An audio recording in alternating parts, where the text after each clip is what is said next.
나오나요?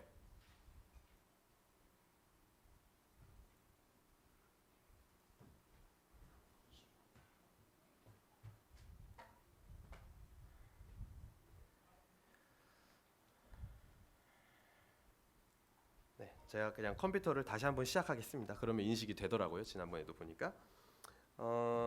오늘 이제 수도원 운동에 대해서 좀 나누어 보려고 합니다. 이게 그 초대교회사에서 보면은 가장 마지막에 있는 이제 주제이기도 합니다. 그러면서도 동시에 이제 중세 교회사로 넘어가는 그 다리 역할을 하는 부분이 바로 이 수도원 운동이라고 할 수가 있는데요.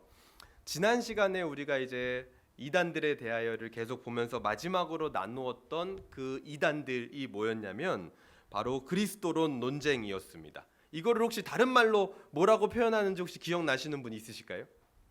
힌트를 드릴까요? 그리스도론 논쟁인데 이 그리스도를 어떻게 인식하느냐에 대해서 논쟁이 계속 생겼던 거죠. 그래서 어떤 쪽에서는 그리스도를 그냥 인간으로만 여기던 사람들이 있었어요. 인성으로만. 그리고 또 한쪽으로는 그리스도는 인간이 아니라 신이다. 신성으로만 여기는 사람들이 있었습니다. 그래서 그 둘 중에 어느 쪽이든 치우치면 이단이 된다라고 말씀을 드렸죠. 그래서 그거를 이제 한자로 좀 표현을 하면 제가 뭐다 이렇게 말씀을 드렸어요. 인성이든 신성이든 한쪽으로 하나로만 치우치면 네? 비공유적 속성, 하나님의 이제 속성에 대해서 이야기를 하는 건데요. 이 예수님의 속성에 대해서 이야기를 할 때 인성이든 신성이든 한쪽으로만 치우쳐진 것을 뭐라고 하냐면 단성론이라고 합니다. 단성, 그렇죠? 하나 단자를 써가지고 해가지고 예수님을 완전한 인간으로만 이해하는 것도 잘못된 거고, 완전한 그냥 신으로만 이해하는 것도 잘못된 개념이다. 제가 그렇게 말씀을 드렸죠. 예수님께서는 참 인간이셔서 우리의 모든 질고를 아시고 겪으셨으며 공감하실 수 있는 분이고, 그렇기 때문에 예수님이 참 인간이기 때문에 우리의 죄의 대가를 온전히 질 수 있는 자격이 되는 겁니다. 인간이기 때문에. 그래서 예수님의 이런 인성을 인식하는 사람은요, 이제는 성경 보는 눈도 바뀌어야 돼요. 구약 성경 이사야에 이런 말이 있죠. 이제는 누구든지 값없이 와서 마시라. 값없이 와서 먹으라. 하나님이 공짜로 주시는구나. 너무 감사합니다. 값없는 은혜. 그게 사실은 값없는 은혜가 아니에요. 그 값을 누가 치렀다라는 거예요. 그래서 내가 지불할 필요가 없다라는 거지, 원래 그것이 처음부터 공짜는 아니었다라는 겁니다. 그 값을 누가 치렀을까요? 예수님이 치른 거예요. 우리가 무언가 너무나 소중한 거를 값없이 얻었다면은요, 그것에 대한 대가를 지불한 누군가가 있다라는 겁니다. 그거를 인식을 하셔야 돼요. 예수님이 인성을 가지고 계셨기 때문에 우리가 치러야 될 대가를 다 치르셨다는 거죠. 그러면서도 동시에 예수님은 뭐예요? 하나님이시죠. 하나님. 그렇기 때문에 그 예수님의 구속의 은혜는 하나님이시기 때문에 하나님의 속성 뭐예요? 영원하다. 그 영원성 안에 귀속이 되는 겁니다. 그래서 오고 가는 세대에 그 예수님의 구속 사역이 유효하게 다 적용되는 거예요. 그래서 우리가 예수님 시대에 안 살았지만 2000년이 흐른 지금도 그 구속의 은혜가 우리에게 동일하게 적용되는 이유가 뭐냐? 예수님이 바로 하나님이시기 때문에. 하나님이 하신 사역은 영원하시기 때문에. 그것이 앞으로도 1000년이 흐른 뒤에도 값없이 계속해서 적용이 되는 것이죠. 그래서 그리스도의 인성과 신성이 그리스도 안에 결합되어져서 존재한다라는 사실을 우리가 지난 시간에 함께 배우게 되었습니다. 자, 화면이 나왔습니다. 그래서 오늘은 이제 초대교회의 수도원 운동에 대해서 한번 나누어 보려고 하는데요. 이 수도원 운동이라는 거는 뭐 사실은 중세 교회, 그러니까 로마 카톨릭 1000년의 그 역사를 이 수도원 운동이요 짝꿍처럼 옆에 딱 붙어가지고 함께 하기 때문에 뭐 오늘 이 짧은 시간에 다 다룰 수가 없는 내용입니다. 그래서 오늘은 그냥 간략하게만 보고 우리가 이 수도원 운동을 통해서 깨달아야 되는 점, 우리가 앞으로 나아가야 될 방향에 대해서만 탁 나누고 마치려고 하는데요. 처음에 이제 알아야 될 게 뭐냐면, 도대체 이 수도원 운동이라는 거는 초대교회사에서부터 왜 일어나게 되었는가? 초대교회에서 중세교회로 넘어가는 아주 결정적인 다리 역할을 하는 게 바로 이 수도원 운동인데, 도대체 왜 일어났느냐를 우리가 한번 알아보는 게 중요하겠죠. 왜 수도원 운동이 일어났느냐? 첫 번째, 핍박이 극심했던 시기가 바로 초대교회 시기입니다. 그렇죠? 중세교회 때는 뭐 교회에 핍박이 있을 수가 없죠. 왜냐하면 교회가 기득권이 돼버렸기 때문에요. 근데 그 핍박이 극심했던 시기가 313년에 뭐에 의해서 종결돼요? 예? 그렇죠. 그렇죠. 밀라노 칙령. 이 콘스탄티누스 대제의 밀라노 칙령에 의해서 기독교가 어떻게 됩니까? 공인화가 됩니다. 그러니까 국교화가 된 게 아니라 정식 종교다 이것도 하고 공인화가 돼요. 그러면서 핍박이 종결이 됩니다. 그러면서 동시에 어떻게 돼요? 교회들이 핍박이 종결되고 나니까 여지없이 교회가 타락을 하기 시작합니다. 친기독교 로마 문화가 융성하게 되면서 기독교인들 중에 이전에는 교회를 온다라고 하면은 그거는 목숨을 내놓고 오는 거였죠. 왜냐면 핍박이 너무 많았으니까. 근데 이 핍박이 끝나고 나서부터는 교회에 오는 게 뭐냐면 그냥 기독교 문화가 로마에 너무 가득하고 그 기독교 문화에 내가 함께하지 않으면은 내가 약간 왕따 같고 출세할 수 없으니까. 그래서 교회에 오는 사람들이 매우 많아졌어요. 형식적인 기독교인들이 매우 많아졌다라는 거죠.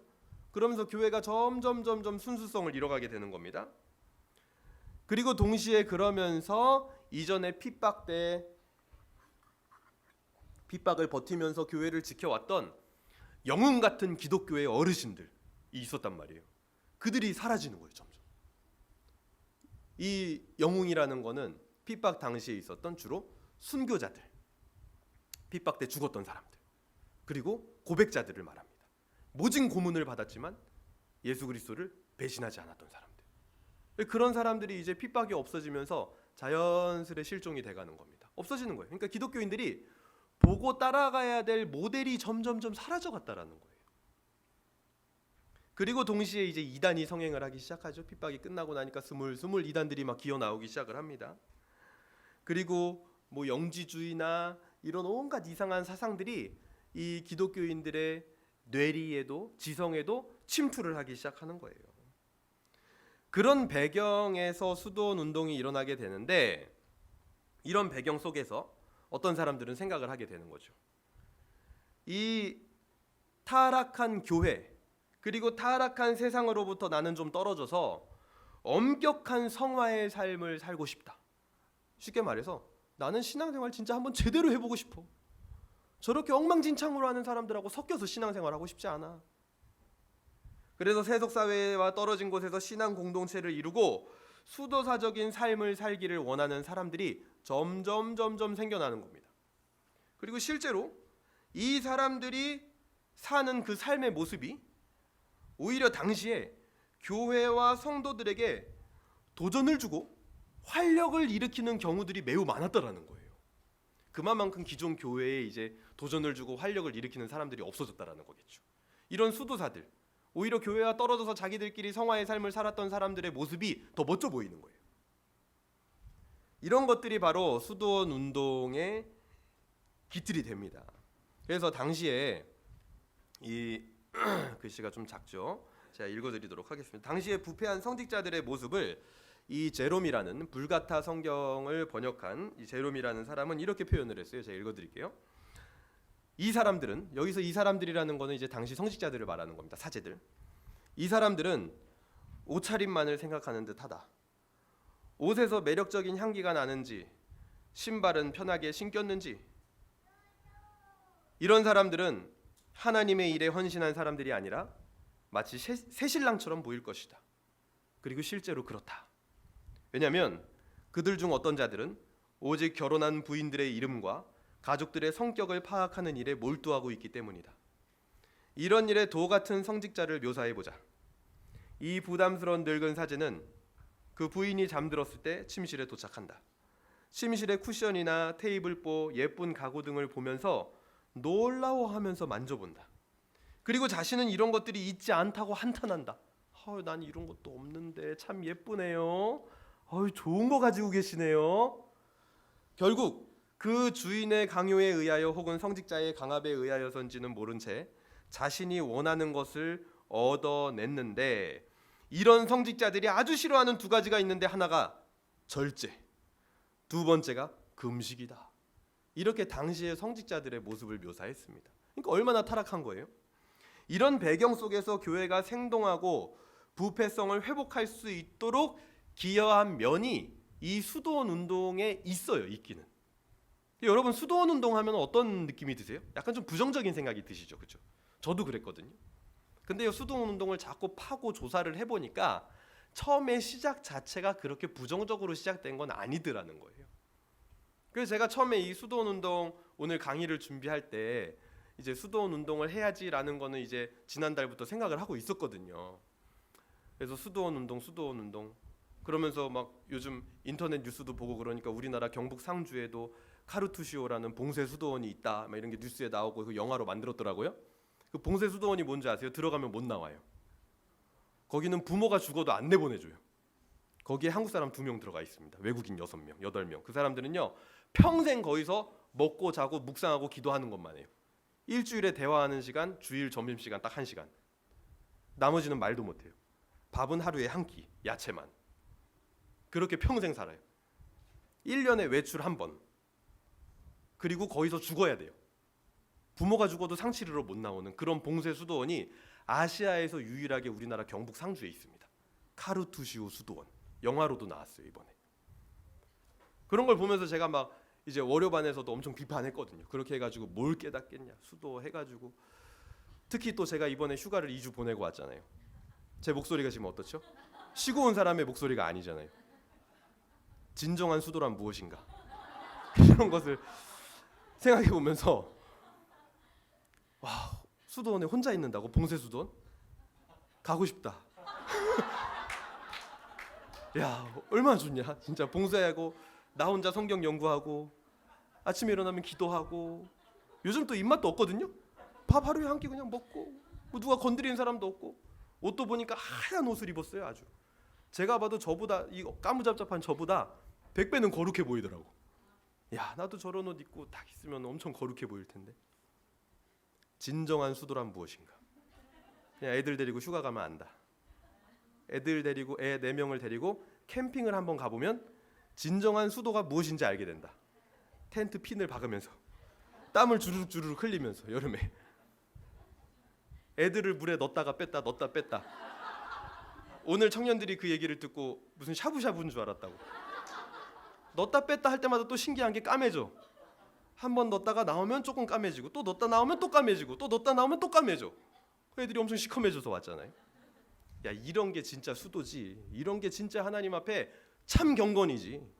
무슨 수도 사들 뭐 수도원 뭐 해가지고 뭐가 있겠나, 이런 전제를 가지고 저도 이제 수도원 운동을 접근을 했다라는 거예요. 근데 보니까 처음에 시작은 그렇게 잘못된 시작은 아니었다라는 거죠.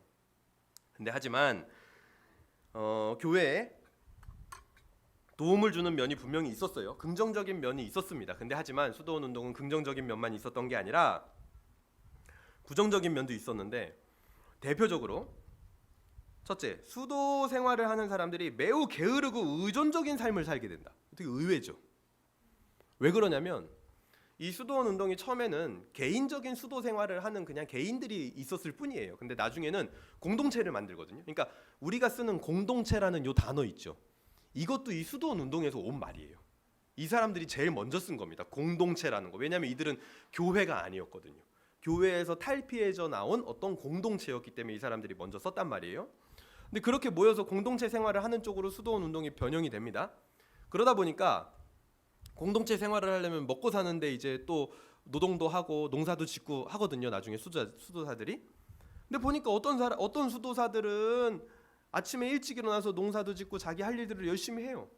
근데 어떤 사람들은 늦잠 자고 농사도 안 짓고 자기 할 일들을 안 하는 거예요. 그러니까 굉장히 게으르고 의존적인 삶을 살게 되는 경우들도 있었다라는 거예요. 오히려 수도서원에 들어가서. 그리고 두 번째는 치명적인 유혹과 파멸의 진원지가 되기도 합니다. 이 수도원으로부터요, 오늘날 잘못된 신학의 형태가 여기 이 수도회에서부터 다 나옵니다. 다 나와요. 우리가 신비주의, 그리고 오늘날 물론 이걸 뭐 잘못됐다 막 이렇게 얘기하긴 그렇지만 하여튼 우리 교단과 우리 신학 계열에서는 별로 인정해주지 않는 영성 신학 같은 것들, 그 모든 근원지와 출발점이 어디냐? 바로 이 수도회에서 다 나옵니다. 그리고 우리가 쓰는 오늘날에 익숙하게 쓰고 있는 한국 교회에서 쓰고 있는 용어 같은 것, 영성 이런 것도요. 원래 영성이라는 말은 우리 기독교에 있지도 않은 말이에요. 근데 이 수도원에서부터 생겨나는 말입니다. 그런 말들이. 그래서 굉장히 지대한 영향을 미치게 되는데 안 좋은 영향도 너무나 많이 미쳤다라는 거죠. 그래서 이 수도원 운동의 결론부터 얘기를 하고 들어가자면 뭐냐면, 결론은 인간의 타락은 은둔과 금욕주의를 통해서 해결되지 않는다. 한번 읽어볼까요? 시작.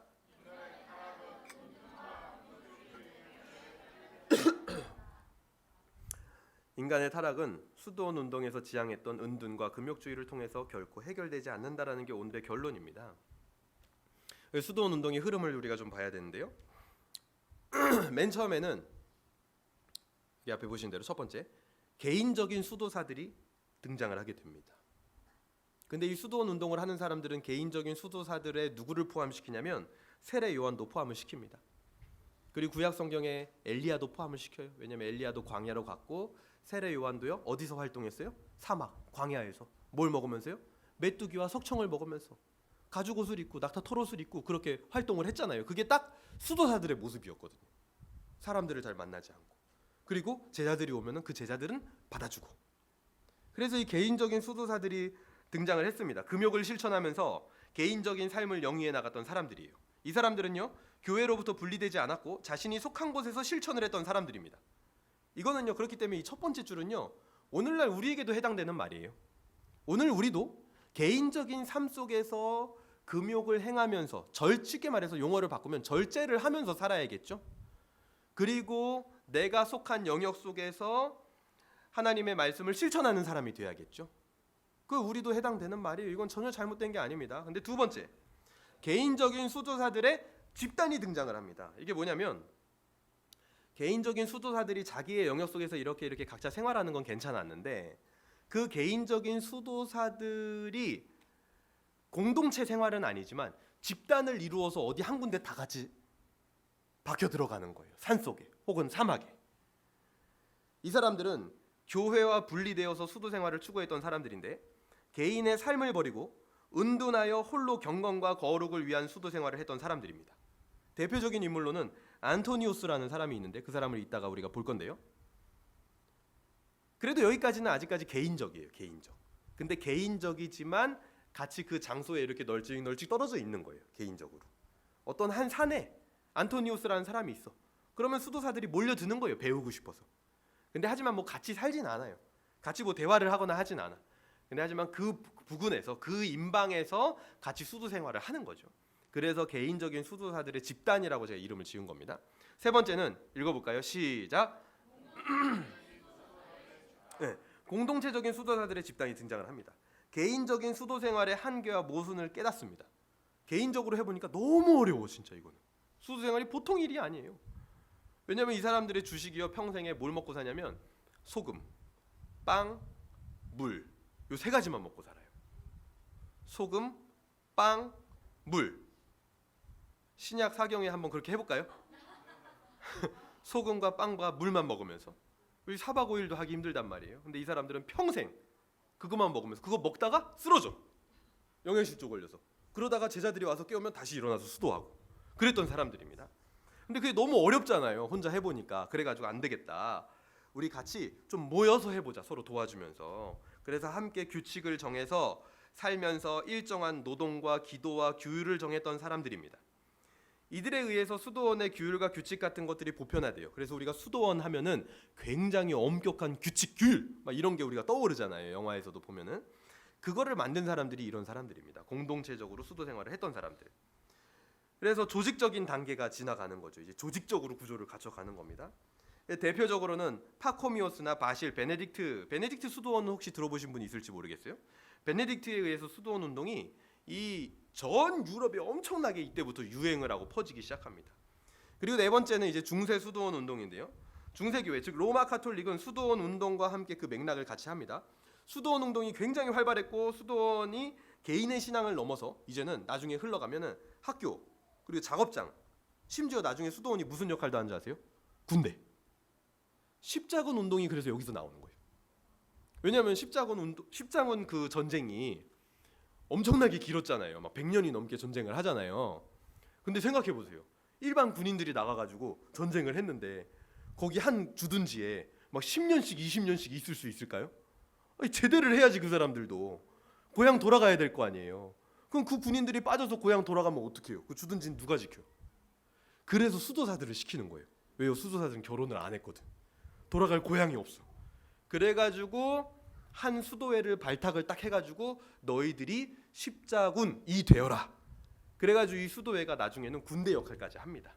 그래가지고 칼 차고 막 지역을 지켜주고, 그래가지고 지나다니는 사람들을 지켜주는 대가로 뭐 그 당시에 돈이 있었던 건 아니니까 땅을 받기 시작해요. 땅. 그래서 나중에는 프랑스 전역의 4분의 1이 이 수도사들의 땅이 돼버려요. 나중에 역사에 보면은. 그래가지고 그게 또 수도사들이 너무 부자가 돼가지고 타락하는 원인이 되는데요. 어쨌든 군대의 역할까지 합니다. 그리고 마지막 이제 5번째 한번 읽어볼까요? 시작. 수도원 운동이 로마 카톨릭과 함께 1000년가량을 지나가면서 공통적인 요소가 있었어요. 뭐냐면 첫 번째, 이들의 컨셉은요 금욕주의입니다. 수도원 운동 하면 우리가 떠올려야 될 게 뭐냐면 금욕주의. 이게 이들의 컨셉이었어요. 그리고 두 번째, 한 세대가 지나면 이 수도원 운동은요 반드시 타락합니다. 처음에는 아까 제가 인물들 몇 명 말씀드렸죠. 그 사람들은 다 좋은 마음으로 수도원을 세웠어요. 교회를 돕기 위해서, 그리고 개인의 신앙의 경건 훈련을 위해서 만든 거예요. 근데 그 사람들이 죽는 순간 수도원이 다 타락해요. 전부 다. 이 1000년의 역사가 똑같이 그렇게 반복이 됩니다. 결국 교회의 대안으로 일어났지만 교회의 대안이 되지 못하고 함께 타락하게 됩니다. 그래서 이제는 일반 신자들이 수도원이 대안이 되지 못하는구나, 저 타락한 교회에. 그래서 일반 신자들이 그냥 우리 그러지 말고 집에서 거룩한 삶을 사는 게 중요한 거 아니냐. 그게 사실은 이 첫 번째였죠. 맨 첫 번째. 원래대로 돌아가자는 거예요. 집에서 우리 각자 삶을 살면서 거룩하게 살자라는 사람들이 등장을 합니다. 그래서 이 사람들이 관심을 가졌던 게 뭐냐면 교육이에요. 교육. 그래서 이 사람들, 반수도원 운동을 했던 사람들이 세운 학교가 등장을 하는데 그 학교들이 종교개혁의 시발점이 되는 겁니다. 종교개혁이요, 종교개혁자가 갑자기 뿅 나타나가지고 개혁 이렇게 해서 된 게 아니라 이런 수도원 운동을 반대하면서 일어났던 일반 신자들이 반수도원 운동을 하면서 학교를 세우고, 거기서 그 학교에서 누가 교육을 받았냐? 이런 사람들. 첫 번째 누구예요? 그래도 우리 서울 에스라 교회를 다니면 이 정도 그림은 딱, 루터. 그렇죠, 루터. 두 번째는 누굽니까? 딱 봐도 칼빈. 그렇죠? 칼처럼 생겼죠. 루터는 루터처럼 생겼고, 이 칼빈과 루터뿐만이 아니라 멜라니톤이라든지 기욤 파렐이라든지 이런 걸출한 종교개혁자들이 이 반수도원 운동을 하는 사람들의 학교에서 어렸을 때부터 배워요. 그래서 수도원 운동이 뭐가 잘못됐는지, 교회란 어떠해야 하는지 여기서부터 배워서 나중에 이들이 커가지고 종교개혁을 일으키게 되는 겁니다. 그러면서 이제 종교개혁사로 넘어가게 되는 거죠. 그만큼 이 수도원 운동이라는 거는요, 초대교회 때부터 종교개혁사까지를 완전히 관통하는 굉장히 중요한 운동 중 하나였다. 그럼 이 수도원 운동에서 도대체 이 사람들이 무엇을 했느냐, 이제 좀 살펴봐야겠죠. 자세히. 개인적인 수도사들의 집단이 등장을 했는데 여기서 대표적인 인물이 누구냐면 안토니우스라는 사람이었습니다. 안토니우스. 이 안토니우스라는 사람은요, 앞에 말씀 구절 한번 읽어볼까요? 시작. 이르시되 내가 온전하고자 할진대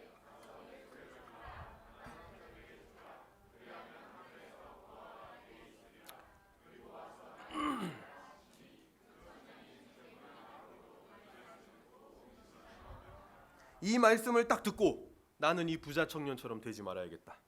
그래서 이 안토니우스가 굉장히 부자였어요.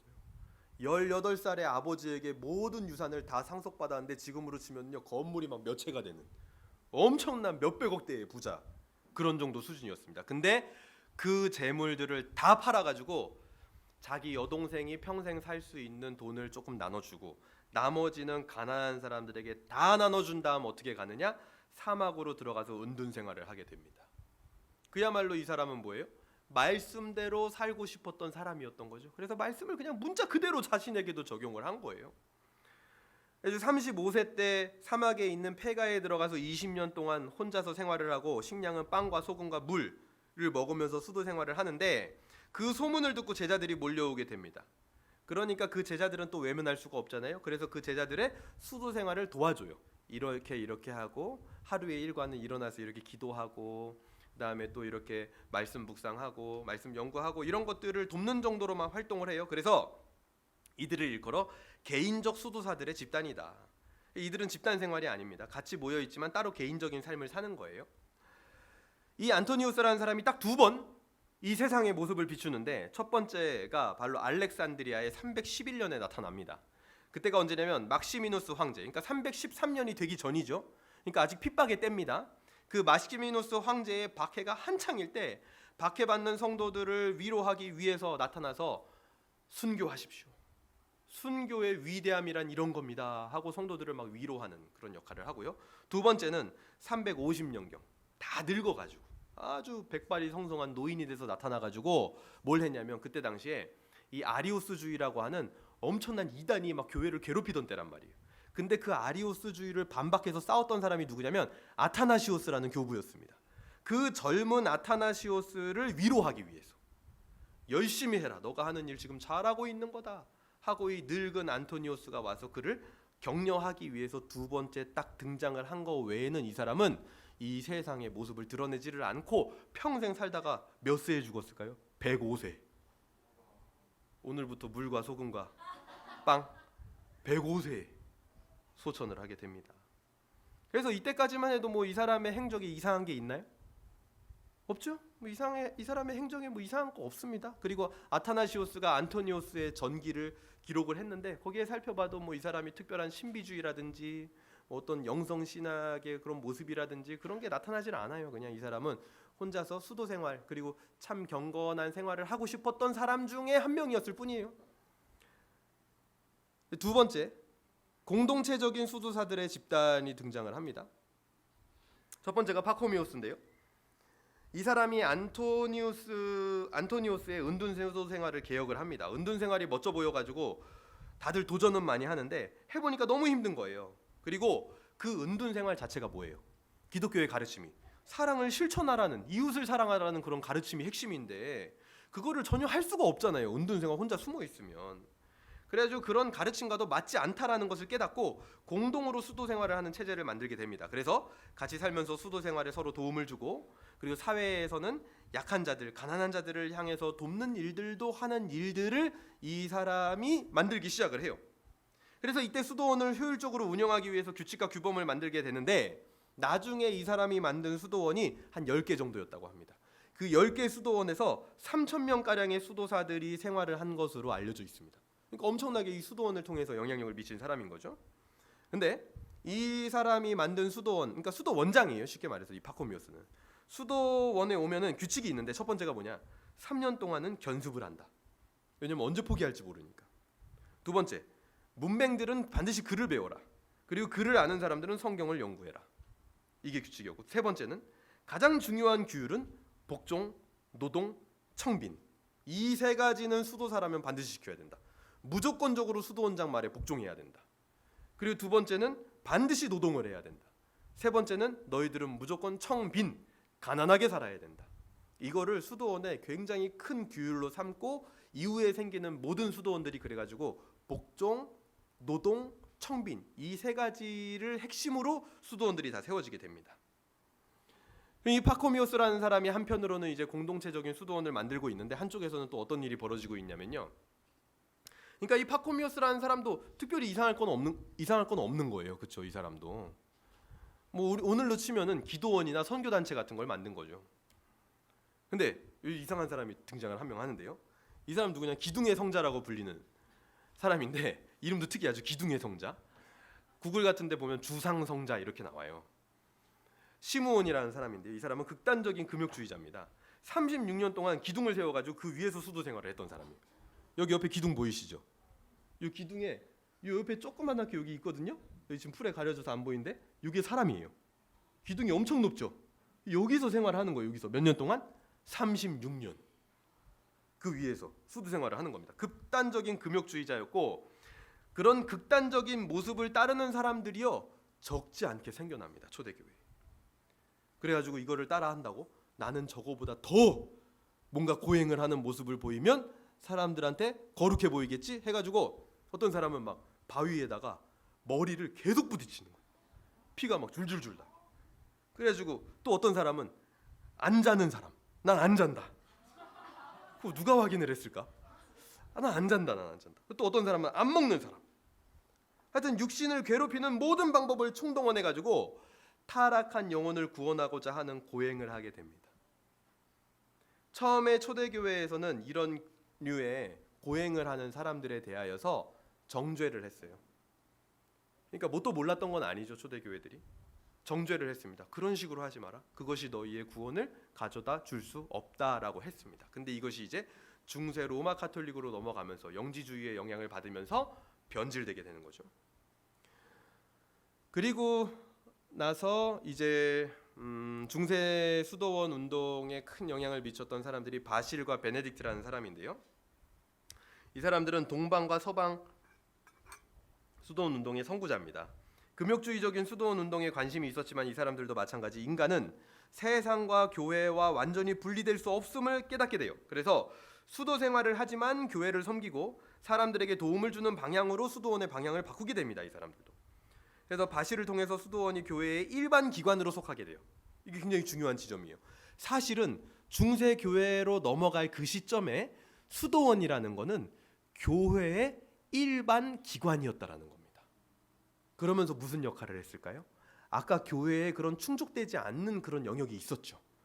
교회라는 거는요 어쩔 수 없어요. 공인화되면은요 믿음이 없는 사람, 믿지 않는 사람, 성격이 엉망인 사람, 성품이 준비가 안 된 사람들도 다 올 수 있는 겁니다. 교회에. 근데 그 사람들, 그 연약한 사람들을 돌보다 보면은 신앙이 성숙한 사람들에게 있어서는 조금의 갈급함이 또 한편으로는 있을 수도 있겠죠. 그 사람들을 더 고차원적으로 훈련시키고 리더로 키워내고 직분자로 키워내는 역할을 했던 기관이 바로 이 수도원이었다라는 거예요.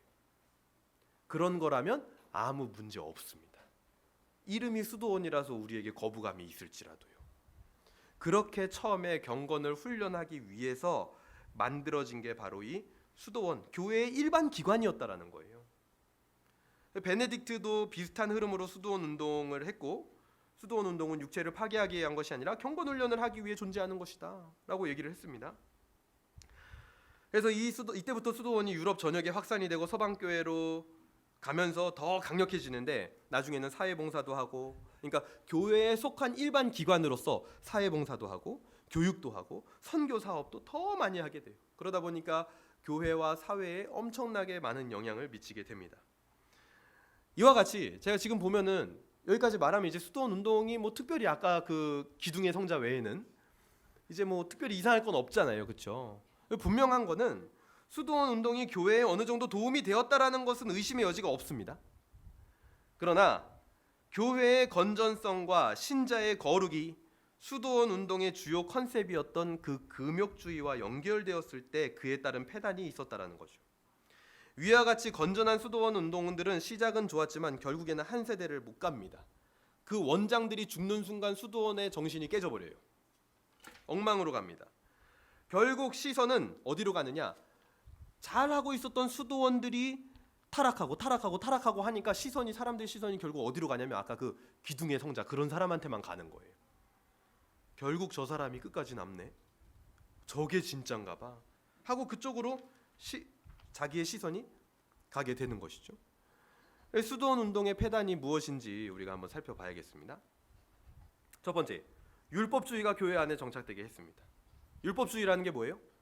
구원은 노력으로 성취되는 것이다. 이거죠. 구원은 행위로 받는 것이다. 이게 율법주의입니다. 구원을 율법으로 받는다. 이게 율법주의죠.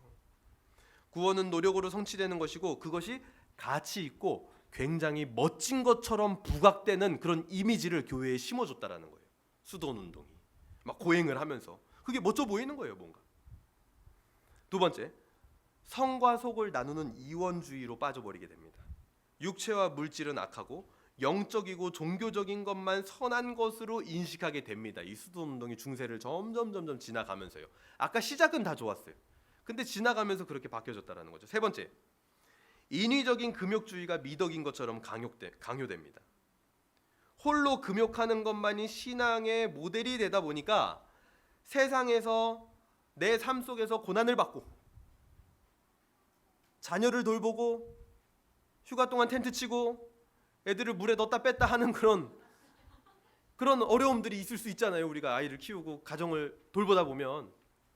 근데 그런 것들을 감내하려는 실천적인 삶들이 자꾸만 사라져가, 삶이 지워져 버리는 거예요. 그냥 산속에서 그냥 금욕주의만 하면 된다, 그게 멋진 거다, 이렇게 가르쳐 버리니까. 그리고 인위적으로 그렇게 하면 그게 미덕인 것처럼, 아이를 키우는 삶보다 무언가 와가지고 24시간 그냥 계속 산에서 기도만 하는 게 훨씬 더 멋진 것처럼 가르쳐졌다라는 거예요.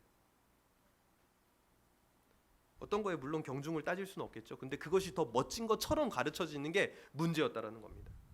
네 번째, 개인 경건에 대한 관심만을 가지고 있었기 때문에 삶의 영역 속에서 책임 있는 삶은 무관심하게 돼서 삶의 부재를 나타나게 됩니다. 이것이 수도원 운동의 폐단이에요. 그렇다면 우리가 이 수도원 운동을 공부했으니 우리가 가야 할 길은 무엇이냐? 아까 보니까 수도원 운동이요, 일면 좋은 면들도 있었단 말이에요. 교회가 쇠락해 갈 때 교회에 활력을 불어넣어주는 면들이 있었단 말이에요. 근데 그 이후에 보니까 또 잘못된 면들도 있었어요. 그러면 우리는 이 수도원 운동을 역사 가운데 우리가 봤으니까 어떻게 우리 가운데 적용을 하고 받아들일 수 있을까? 성경적인 면에서 볼 때 수도원 운동은, 그러니까 수도원 운동적인 그 금욕주의는 잘못되었습니다. 우리에게 있어서 거룩이라는 것은 무엇을 통해서만? 오직 예수 그리스도를 통해서만 얻을 수 있는 거예요. 거룩이라는 거는 그걸로만 말미암는 겁니다. 우리 성경 볼까요? 히브리서 10장 10절 한번 읽어보겠습니다. 시작.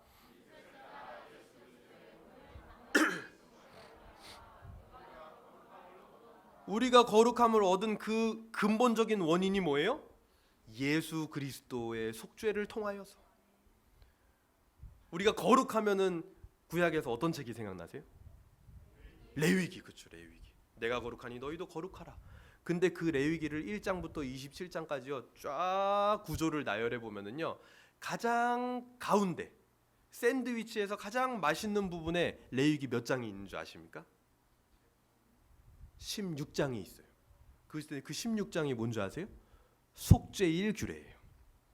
그러니까 거룩함이라는 것은 속죄를 통해서만 가능한 것이지 인위적인 너희의 어떤 행위를 통해서 가능한 것이 아니다라는 것을 이미 레위기에서 보여주고 있는 겁니다.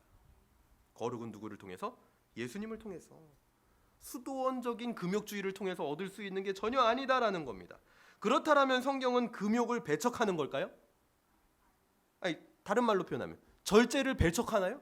금욕하지 아예 말라고 하나요? 막 살으라고 하나요? 아니죠. 성경은요 분명히 절제를 말합니다. 금욕이라고 표현할 수도 있겠죠. 그게 이제 오늘 우리가 읽었던 말씀인데요. 한번 읽어볼까요? 시작.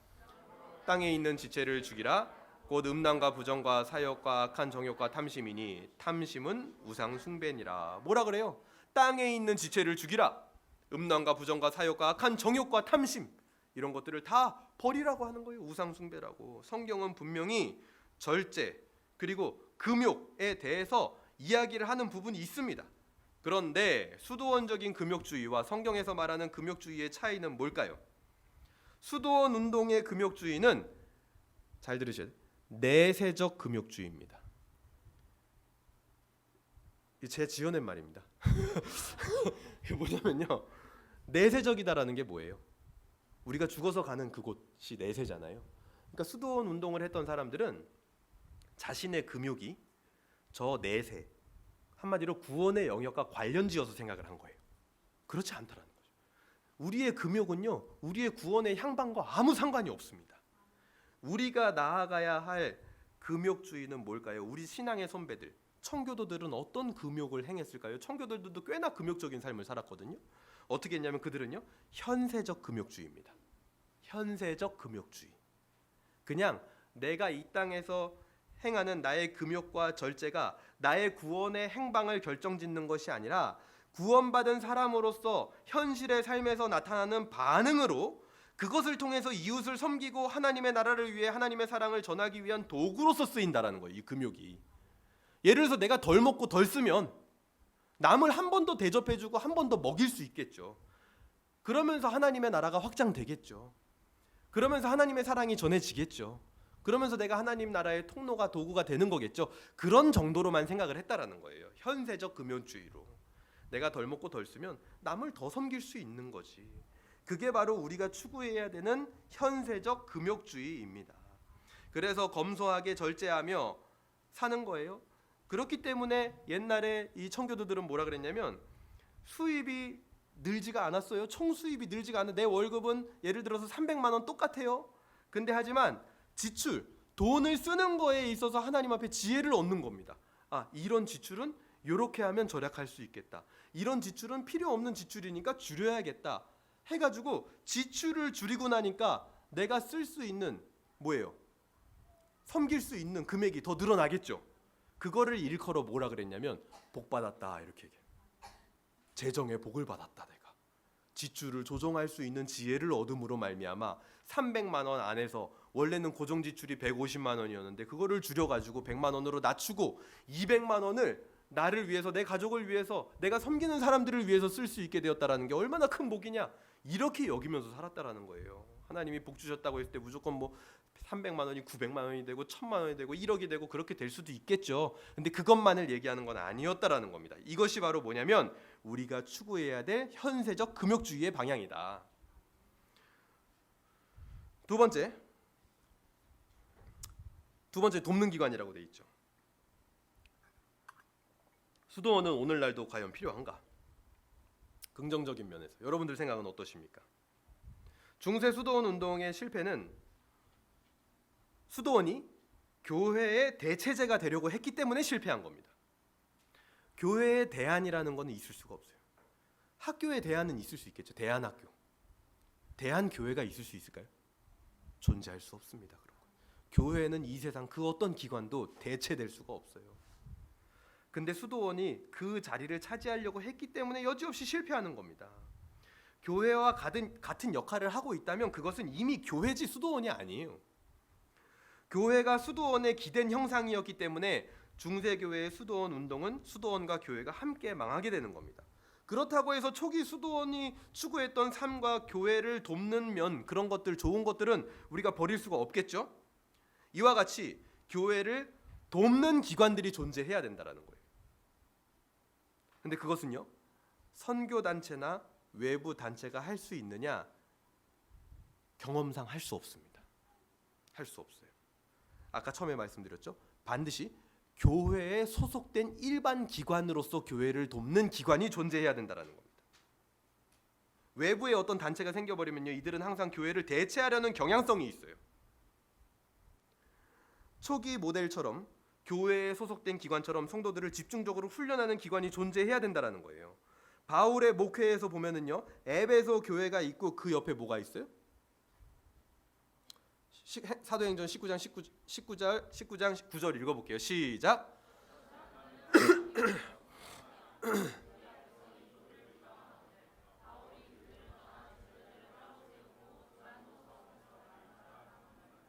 에베소 교회 옆에 뭐가 있어요? 두란노 서원이 있네요. 교회에는 이런 사람들 올 수 있습니다. 마음이 굳어 순종하지 않고 무리 앞에서 이 도를 비방하는 사람, 목사님을 막 비판하는 사람, 막 설교에 대해서 가타부타 하는 사람, 그런 사람들도 올 수도 있겠죠. 그리고 막 사람 욕하는 사람, 순종하지 않는 사람, 봉사 안 하는 사람, 이기적인 사람 올 수 있습니다. 그래서 바울은 어떻게 했어요? 제자들을 따로 세우고 두란노 서원에서 날마다 집중적으로 그들을 훈련한 겁니다. 교회 안에 소속된 일반 기관으로 두란노 서원을 세운 거죠. 이런 기관이 필요하다라는 거예요. 그곳에서 경건에 대한 갈망이 있는 자들의 신앙적 욕구를 충족시켜주며 훈련하고 길러내야 되는 겁니다. 그래서 교회는 사람을 길러내는 곳이 돼야 된다라는 거죠. 근데 우리 교회는 있죠. 뭐가 있어요? 에스라 아카데미 같은 기관이 있어야 된다라는 거예요. 거기서 뭘 해요? 말씀을 집중적으로 가르치는 월요반, 사박 5일 이런 집중적으로 훈련시키는 일들을 하잖아요. 모아가지고. 그런 기관이 반드시, 이거는요 잠깐 있다 없어져야 될 기관이 아닙니다. 어떤 교회든지 반드시 이런 기관들을 하나씩 두고 있어야 돼요. 왜냐면 저는 그거를 이번 코로나를 겪으면서 더 뼈저리게 느꼈는데요. 자, 제가 월요반 때는 여러 번 말씀드렸지만 코로나 시기에 교회들이 예배를 다 포기하고 교회 문을 닫습니다. 왜 그랬을까요? 여러 가지 원인들이 있겠지만 저 개인적으로 진단을 하기는 이렇게 진단을 해요. 왜냐면 제가 주변의 부교육자들한테 전화해서 물어봤거든요. 니들 교회는 그 예배 안 드리고 교회 문 닫았는데 왜 그렇게 됐어? 뭐 어떤 프로세스를 거쳐서 그렇게 한 거야? 목사님이 그냥 갑자기 예배 안 드린다고 한 거야? 여러분 상식적으로 생각해 보세요. 그냥 일반적으로 신학을 한 목사가, 하나님 믿는 목사가 질병이 오니까 예배 안 드립니다 이런 결정을 할까요? 하는 사람 분들도 뭐 분이라고 해야 될지 모르겠지만 만약에 그런 결정을 한다면 저는 거의 없을 거라고 그래도 믿습니다. 그런데 왜 그런 결정을 했을까? 어디서 결정이 나느냐? 교회의 의사결정은 목사 혼자 내릴 수 없어요. 어디서요? 당회에서 결정되는 겁니다. 근데 보니까 당회의 장로님들이 뉴스를 보고 와서 우리 교회도 예배를 멈춰야 되는 거 아닙니까? 이렇게 한 10명이 있는데 9명이 그렇게 얘기를 해요. 그럼 목사님이 만약에 그것을 강행한다. 어떻게 될까요? 교회가 두 쪽 나버리는 거죠. 그래서 대부분의 목사님들이 예배를 포기했다. 이렇게 저한테 얘기를 하더라고요. 그래서 저는 그거를 보면서 애초에 직분자 교육이 안 되어 있구나. 애시당초에 교회를 섬기는 중직의 교육이 안 되어 있기 때문에 예배와 교회를 지킬 수 없게 되었구나. 그런 생각이 제가 들더라는 거예요. 그래서 반드시 모든 교회마다 교리와 성경과 역사를 배울 수 있는 전문 기관을 둬야 되는구나. 그래서 하물며 그 전문 기관에는 신학교 교수님이라도 요즘 뭐 외국에서 공부하고 돌아와가지고 젊은 교수님들 어디 시간 강사로 취직도 안 돼요. 그런 분들이라도 초빙해가지고 우리가 사례비라도 드리면서 전문적으로 직분자들을 양육할 수 있는 그런 아카데미 같은 기관들, 그런 건전한 기관이 교회를 돕는 기관이 반드시 필요하구나. 그런 생각이 들더라는 거예요. 그러면서 이 수도원 운동에 대해서 제가 준비를 하면서 이 수도원이라는 게 명칭만 수도원이어서 우리가 거부감이 있지만 이런 교회에 소속된 경건을 원하는 사람, 경건 훈련을 그토록 바라는 사람들을 충족시켜줄 수 있는, 훈련시켜줄 수 있는 그런 기관은 반드시 필요하구나. 그리고 그곳에서부터 뭐가 길러진다. 아까 뭐라고 말씀드렸어요? 반수도원 운동을 하면서 누가 나와요? 개혁자들이 나오죠. 그곳에서부터 개혁자들이 나오는구나. 이런 생각이 들더라는 거예요. 그런 면에서 역산을 해보면 우리 교회가 예배를 지키고 또 교회를 지킬 수 있었던 거는 그런 교육, 그런 기관들이 살아 있었기 때문에 지킬 수 있었던 거라고 볼 수 있겠죠. 정말 하나님의 은혜죠. 진짜 감사한 일인 거죠. 마지막으로 웨스트민스터 신앙고백서 우리 한번 보도록 하겠습니다. 외민 13장 성화 1항에는 이렇게 말합니다. 효과적으로 부르심을 받고 중생하여 그들 안에 새 마음과 새 영을 창조함을 받은 자들은 그리스도의 죽으심과 부활의 공로를 통하여 그의 말씀들과 그들 안에 내주하시는 성령으로 말미암아 실제로는 그리고 직접 성화되며 온몸을 주관하는 죄의 권세가 파괴되고 그리고 그 죄의 몸에서 나오는 몇 가지 정욕들이 점차 약해져 줄어들고 그들은 점차 모든 구원하는 은혜 안에서 활기를 찾아 강건하게 되어 참된 거룩의 생활을 하게 된다. 이러한 거룩한 생활 없이는 아무도 주님을 보지 못할 것이다 라고 성화에 대해서 정의를 하고 있는데 이 성화의 주권이 지금 다 누구에게 있어요? 처음이 어떻게 시작돼요? 효과적으로 부르심을 받고 중생하여 그들 안에 새 마음과 새 영이 창조함을 받은 자들. 성화의 주권은 하나님에게 있는 겁니다. 우리의 노력으로 되는 게 아니에요. 이 성화는 온 인격을 통하여 되어지는 것이지만 금생에서는 불완전합니다. 그래서 모든 부분에 얼마간의 부패의 잔재들이 여전히 남아있고 그로 인하여 계속적으로 화해할 수 없는 전쟁이 일어나 육체의 소욕은 성령을 거스르고 성령은 육체를 거슬러 싸우게 됩니다. 그렇기 때문에 교회가 필요하고 교회를 돕는 기관이 필요한 거예요. 온전한 성화를 이루어 가기 위해서요. 오늘 이 역사를 통하여서 나타나는 하나님의 마음은 무엇입니까? 연약해져가는 교회를 이끌고 지혜를 주시기는 원하는 하나님의 마음이 있는 것이죠. 오늘 말씀을 어떻게 적용할 수 있을까요? 내가 실천해야 하는 아까 말씀드렸죠? 현세적 금욕, 절제는 무엇입니까? 바리새인들과 중세 금욕주의자들의 절제 앞에 우리가 부끄럽지 않게 지혜로울 수 있어야겠죠. 두 번째, 이 땅의 유일한 소망 교회를 세워가는 일에 내가 해야 될 일은 무엇인가? 또 내가 동참해야 하는 훈련, 내가 함께 세워가야 하는 기관은 무엇인지 오늘 한번 적용해 볼 수 있으면 좋겠습니다. 말씀을 끝맺겠습니다. 하나님을 믿는 자들에게 가장 치명적인 속임수는 나만 잘하면 되지라는 아니란 외침입니다. 우리는 나만 잘하기 위해서 부르심을 받지 않았습니다. 다리 역할을 하라고 부르심을 받으셨죠. 세상 끝까지 가서 증인이 되라고 부르셨습니다. 그리스도의 남은 고난을 내 육체에 채우노라 라는 바울의 그 결심을 하나님의 말씀으로 받는 사람들이 우리라는 거예요. 우리 주 예수 그리스도께서는 택함 받은 우리 모두를 위해서 질고를 지시고 십자가에 달려 부활하시고 하늘로 올라가셨습니다. 그리고 성령님을 보내주시고 이 땅에 예수 그리스도의 육체 대신 무엇이 우리 옆에 남게 되었습니까? 바로 교회입니다. 그 교회를 세워가기 위하여 우리는 모두 하나님 앞에 거룩한 교회를 돕는 기관 수도원이 되어야 합니다. 교회를 세워가고 돕는 수도원이 바로 우리라는 것입니다. 이 시간 함께 기도하도록 하겠습니다. 오늘 우리가 들었던 말씀을 기억하면서 또 역사의 이야기를 기억하면서 내가 실천해야 하는 현세적 금욕과 절제가 무엇인지 한번 내 삶을 돌아볼 수 있으면 좋겠고요. 그리고 두 번째로 이 땅의 유일한 소망인 교회를 세워가기 위하여 내가 수도원으로서 해야 될 역할은 무엇인가 한번 생각해 볼 수 있으면 좋겠습니다. 함께 기도하도록 하겠습니다. 기도합니다. 하나님 아버지 감사합니다. 오늘도 역사를 통하여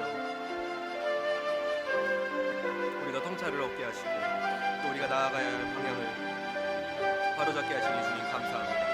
하나님 이 시간을 통하여서 우리가 해야 할 현세적인 금욕이 무엇인지 또 내가 해야 할 절제가 무엇인지 깨닫는 시간 될 수 있도록 주님께서 인도하여 주시옵소서. 하나님 우리 안에 절제하는 마음 성령의 열매가 있기 원합니다. 우리 안에 현세적 금욕으로 인하여 내 이웃을 돕는 금욕이 있기를 원합니다. 하나님 오로지 구원과 거룩은 하나님의 은혜로 말미암아 예수 그리스도로 말미암은 것을 기억하게 하여 주시옵소서. 하나님 이제는 쇠락해가는 한국교회에 내가 돕는 기관으로서 한 사람의 수도원으로서 내가 무엇을 해야 할지 깨닫게 하여 주시옵소서. 그 기관을 세워가는 일에 함께하게 하여 주시고 그 기관에서 벌어지는 훈련에 내가 동참하게 하여 주시옵소서. 하나님 내가 교회를 돕는 기관이 되게 하여 주시고 교회를 돕는 일에 헌신하는 자들이 될 수 있도록 주님께서 은혜를 베풀어 주시고 인도하여 주시옵소서.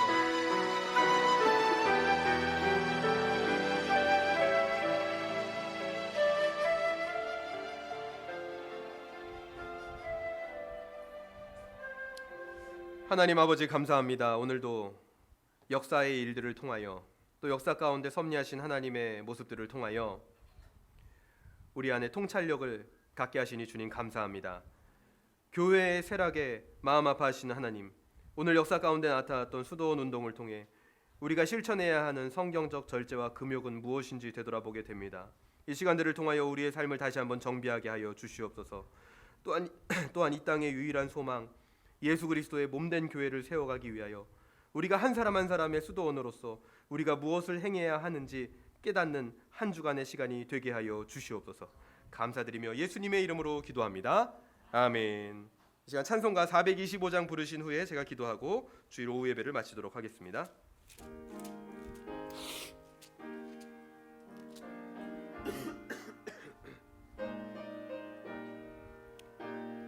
우리 1절과 4절 하겠습니다.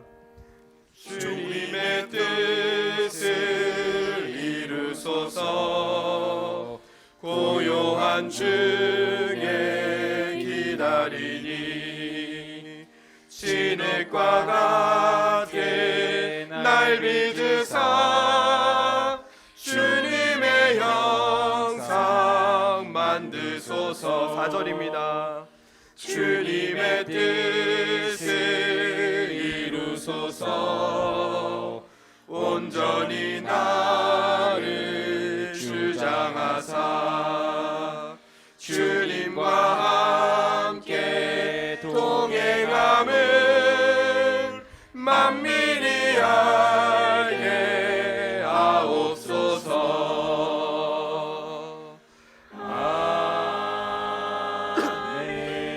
아멘.